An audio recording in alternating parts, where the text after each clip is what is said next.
Good evening. Me and my group, we decided to pick the CGI case study, and I hope throughout the upcoming presentation we can show you why we feel our proposal would be the best suited to help your clients in the cheapest and the most effective way. Firstly, we just want to give a quick breakdown of CGI and the business needs. CGI was founded in 1976 and has always been at the forefront of innovation and leading technologies. And currently, one of the biggest concerns the world is facing is high emissions of greenhouse gases or GHG, along with the problems that climate change will bring from a decrease in wildlife diversity to an exacerbation of the disparity between the richest and the poorest of our societies.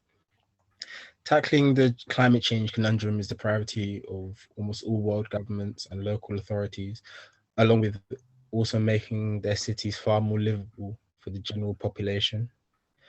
And this is probably where the main objectives lay for CGI and their partners. Firstly, and most importantly, how can we achieve the Paris Agreement's recommendation of a net zero carbon emission by 2050, which also links nicely with CGI's personal commitment of becoming a carbon net zero company by the year 2026. Another conundrum is how can we make our cities more livable for the general public? And finally, and most importantly for the clients, how can we extract maximum value for money from the public coffers so that these initiatives are cost beneficial for all involved? I just wanted to give a quick project overview. Until recently, leaders thought of smart technologies primarily as a tool for becoming more efficient behind the scenes. Now, technology is being directly placed into the lives of residents. Smart technology has become the key to the city, putting instant information about transit, traffic, health services, safety alerts, and community news into the hands of millions. And with today's population and of about 55% living in urban areas, and that's expected to grow to about 68% by 2050, smart cities put data and digital technology to work, making better decisions and improving the quality of life for all involved. And this is mainly done by more comprehensive real-time data, which gives local authorities the ability to understand the demand patterns of their cities and respond in a faster and lower cost manner. Uh, a smart city works in three layers. The first layer is the technology base, which includes a critical mass of smartphones and sensors connected by high-speed communication networks. The second layer consists of specific applications translating raw data into alerts, insights, and actions require the right tools, and this brings in technology providers and app developers. The final layer, and most important, is usage by cities, companies, and the public. Many applications only succeed if they are widely adopted, and you can kind of see this in the graph that we've added. And finally, I just want to lay out the project outlines. We have two proposals on how to combat the issue of carbon emissions and greenhouse gases. Firstly, tackling water consumption. Uh, we can have a water consumption tracking app which pairs advanced metering with digital feedback messages, which can push people towards conservation and reduce consumption of water by 15% in cities where residential water usage is high. Also, in many parts of the developing world, the biggest source of water waste is leakage from pipes. Deploying sensors and analytics can cut losses, by up to 25%. And overall, these two initiatives alone can save cities about 25 to 80 liters of water per person each day and reduce solid water waste by 30 to 130 kgs per person annually. And the second part of our proposal is and taking an example out of Singapore, which has often been rated as the best performing global smart city, is a involves transportation. First piloted in 2015, Beeline is an application to crowdsource bus services. It works by the government sharing anonymized data with privately run bus operators to suggest new routes which are determined by community demand. This leads to more efficient public transport and helps reduce private car usage. Our target outcome is to propose a net zero carbon emission plan that aims to reduce green gas emissions within a smart city. To achieve this, we would like to create a sustainable ecosystem within the urbanized areas that would not just reduce harms towards the environment, but also make people's life easier and convenient. We also wish to improve the efficiency of the aspects we are tackling with via the solutions provided in this presentation. As to emphasize the concept around smart city, the outcomes are expected to be utilizing digital information and data to show an integration of our proposal with cutting-edge technology. The plan should be executable and has financial value in its implementation.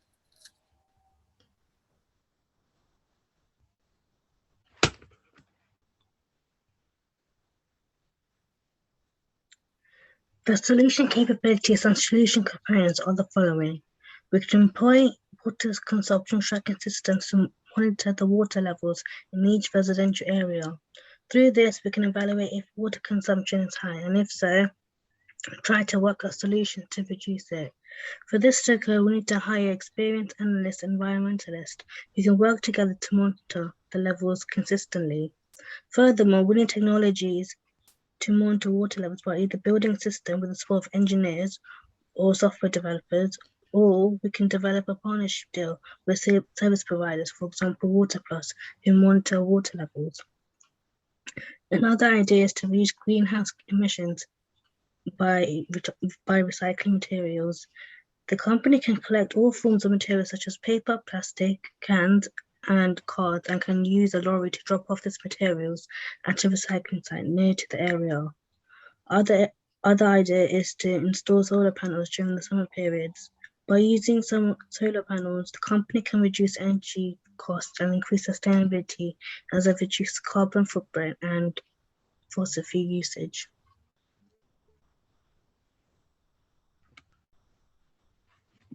So I'll be talking a little bit about the financial impact of the solutions which were proposed. So firstly, in regard to solar energy, the cost of manufacturing and purchasing solar panels has reduced dramatically over the years. So this makes it very affordable and a very effective investment to reduce carbon footprint and get long-term savings. So for example, for the client and the community that is deployed in, it can save a lot of money over the long term. So for example, Mosaic, a pioneer in solar financing, has reported that its average customer has saved in excess of $67,000 in electricity costs over its lifetime. Also, another wider financial benefit of solar energy is that it helps create jobs for the wider economies, and also any unused energy can be sent back to the grid, which is a potential source of income for clients and also individuals. In regard to water consumption tracking systems, it's a very good investment because a case study in Brazil has showed that it took only under 2 years to make the money back from the investment. It also helps to reduce water demand, which also in turn helps to reduce bills, which saves money for the clients and the community that is deployed in. Also, since these consumption tracking systems facilitate early detection, it also saves money for individuals because, for example, leaks, it can be detected very easily and very prematurely in the process, which helps individuals save money. Also, in regard to the alternative transport, so for example, with buses, clients can potentially partner up with the government to create a free app, which will help clients and communities engage in an incentive scheme system. So basically what this is that people use buses and alternative transport instead of cars, and in turn they receive, for example, vouchers or credit. So in this regard, people save money by not using cars, and clients could, for example, generate money via lucrative government contracts or, for example, purchased apps. So I'll be passing it on to my colleague now. Dependencies and limitations. If critical services like electricity, water, communication, and transportation are dependent on smart city technology, then there needs to be measures to prevent disruption and allow it to recover from it rapidly. Events like extreme weather conditions can cause technologies to become vulnerable. Smart cities are highly digitalized cities. They have large volumes of data stored. This could lead to abuse for criminal purposes. Digital systems can be hacked with unauthorized access to personal data as a result.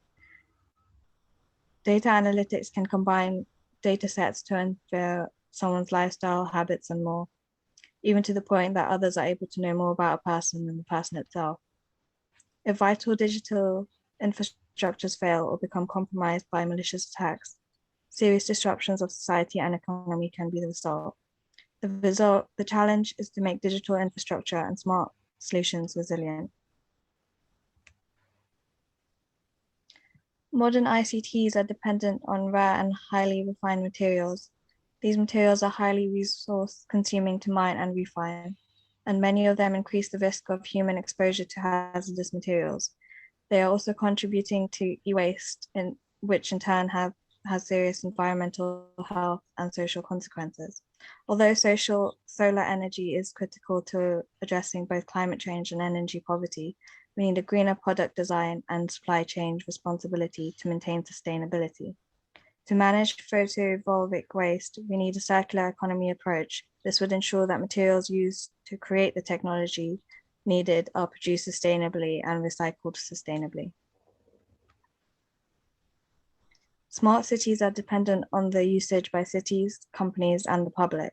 Many applications only succeed if they are widely adopted. This means the public should be taught the technical literacy they need to understand the technology, and the technology should be accessible to all. Sustainability and social cohesion need to work together to make this smart city work. A city where our solution would be beneficial could be identified as Seoul, South Korea. South Korea currently faces a multitude of threats in relation to water security. Both imminent and future threats both can be detected. As Seoul has a high population density, this is coupled with water scarcity. There's a prominent threat to the water security as the population continues to increase. Our proposed solutions have the ability to limit such scarcity, highly developed and populated in highly populated cities such as Seoul. The OECD directed South Korea to focus on 4 priorities, one being incentives to promote water use efficiencies. One of our proposed solutions is water consumption tracking, which pairs advanced metering with digital feedback messages and has the potential to push people towards water conservation and reduce consumption of water by 15%. Seoul is one of the most highly technological advanced cities in the world. It is second to Germany in the Bloomberg's 2020 Innovation Index. As such, technical appliances such as tracking devices and digital feedback messages would be easy and efficient to install within many homes. Additionally, South Korea has one of the best digital networks in the world, making it a desirable testing ground for new technologies for local and global firms. Digital meters would allow the country to read and monitor water remotely in real time without the need to send in-person readings. Such an approach was implemented in Gochang, South Korea, with success such as prevented damages from leakages and costs stemming from water leakages fell 90% in March from a year ago, reported a local worker. I believe that's the end of our presentation, and we thank you and hope you enjoy. Thanks.